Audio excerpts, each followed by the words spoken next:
स्वाभाविक है, जीने की इच्छा मुझ में भी होनी चाहिए।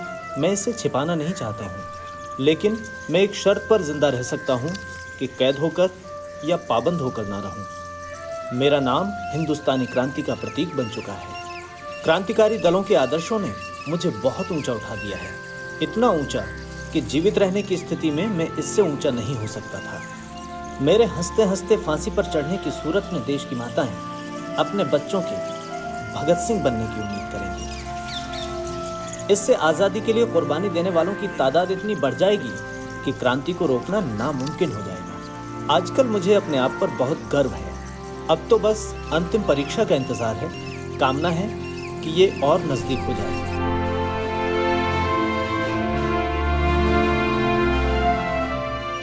ये उस खत का मजमून है जो महज 23.5 साल के भगत सिंह ने लिखा था, जो आजादी के सबसे बड़े दीवानों में से एक थे।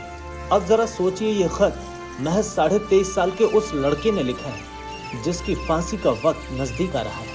ये लड़का कोई और नहीं, हिंदुस्तानी क्रांति के सबसे बड़े प्रतीकों में से एक भगत सिंह थे। क्रांति के इससे उम्दा हस्ताक्षर इतिहास में नजर नहीं आते।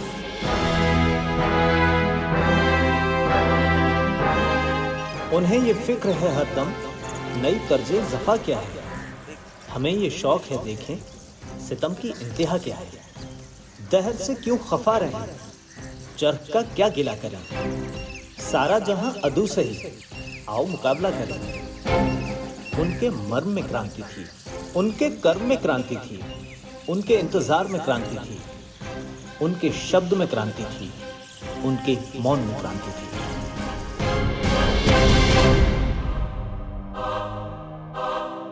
एक साल 350 दिन यानी करीब 2 साल जेल में रहने के बाद उस दिन भगत सिंह काफ़ी खुश थे। उन्हें खुशी इस बात की थी कि वो देश के लिए कुर्बान होने जा रहे हैं। जिस दिन भगत सिंह को फांसी होनी थी, वो लेनिन की जीवनी पढ़ रहे थे। पुलिस वाले ने आके उनसे कहा कि तुम्हारी फांसी का वक्त हो गया है। तो बोले, ज़रा ठहरिए, एक क्रांतिकारी दूसरे क्रांतिकारी से मिल तो ले। फिर 1 मिनट तक उन्होंने वो किताब और पढ़ी और उसके बाद उसे छत की तरफ उछाल दिया और फिर बोले, चलिए चलते हैं।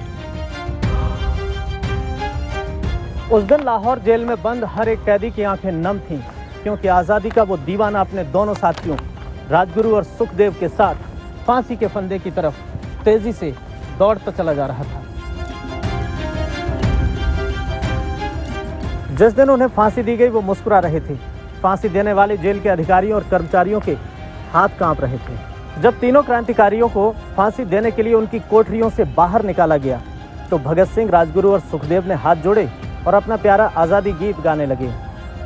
कभी वो दिन भी आएगा कि जब आज़ाद हम होंगे, ये अपनी ही ज़मीं होगी, ये अपना आसमां होगा।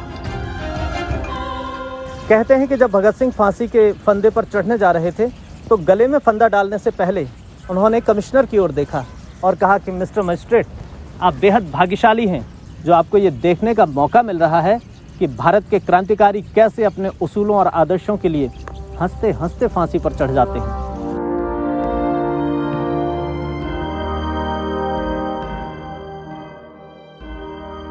भगत सिंह ने अपनी मां से एक वादा किया था कि जब उन्हें फांसी दी जाएगी तो वो इंकलाब जिंदाबाद का नारा लगाएंगे।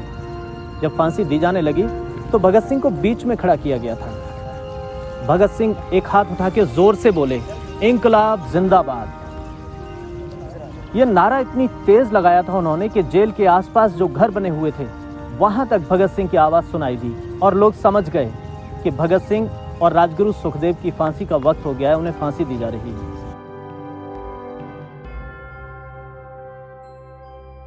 भगत सिंह जिस जेल में बंद थे उसके वार्डन थे चरत सिंह। जब फांसी दी जाने लगी तो चरत सिंह ने भगत सिंह के कान में फुसफुसाकर कहा, भगत, वाहेगुरु जी को याद करो। भगत सिंह ने कहा, मैंने कभी अपनी ज़िंदगी में ईश्वर को याद नहीं किया, बल्कि गरीबों के जीवन में जो कष्ट हैं, जो क्लेश हैं, उनको लेकर कई बार कोसा भी है। आज मैं अगर उनसे माफ़ी मांगूंगा तो कहेंगे बहुत बड़ा डरपोक है, जब मौत नज़दीक आ रही है तो मुझे याद कर रहा है।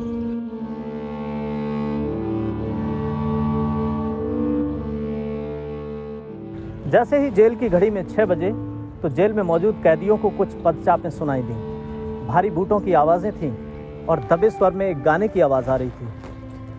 सरफरोशी की तमन्ना अब हमारे दिल में है, देखना है जोर कितना बाजुए कातिल में है। इसके साथ साथ इंकलाब जिंदाबाद और हिंदुस्तान आजाद हो के नारे सुनाई दे रहे हैं।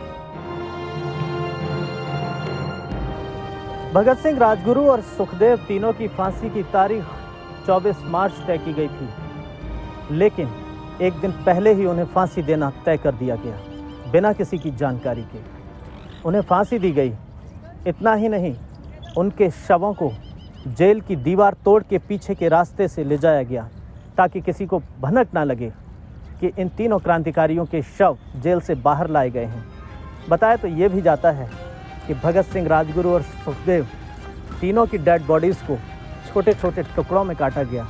उसके बाद सतलुज नदी के किनारे ले जाकर जलाने की कोशिश की गई, लेकिन जब वहाँ ग्रामीण पहुँचे तो अध जले शव उठा के सतलुज नदी में फेंक दिए गए। मौके पर पहुँचे स्थानीय लोगों ने क्रांतिकारियों के शवों को टुकड़ों को सतलुज नदी से बाहर निकाला, उन्हें एक क्रम में लगाया और फिर उनका अंतिम संस्कार किया गया। ये थे भारत के महान क्रांतिकारी। क्रांति की इस ज्वाला को जितना बुझाने की कोशिश की गई, ये रह रहकर उतनी ही उग्र होकर धधकती रही। इसी ज्वाला से निकले धुएं से उन अंग्रेजों का मुंह काला हो गया। भगत सिंह की कहानी में इतना ही। जय हिंद।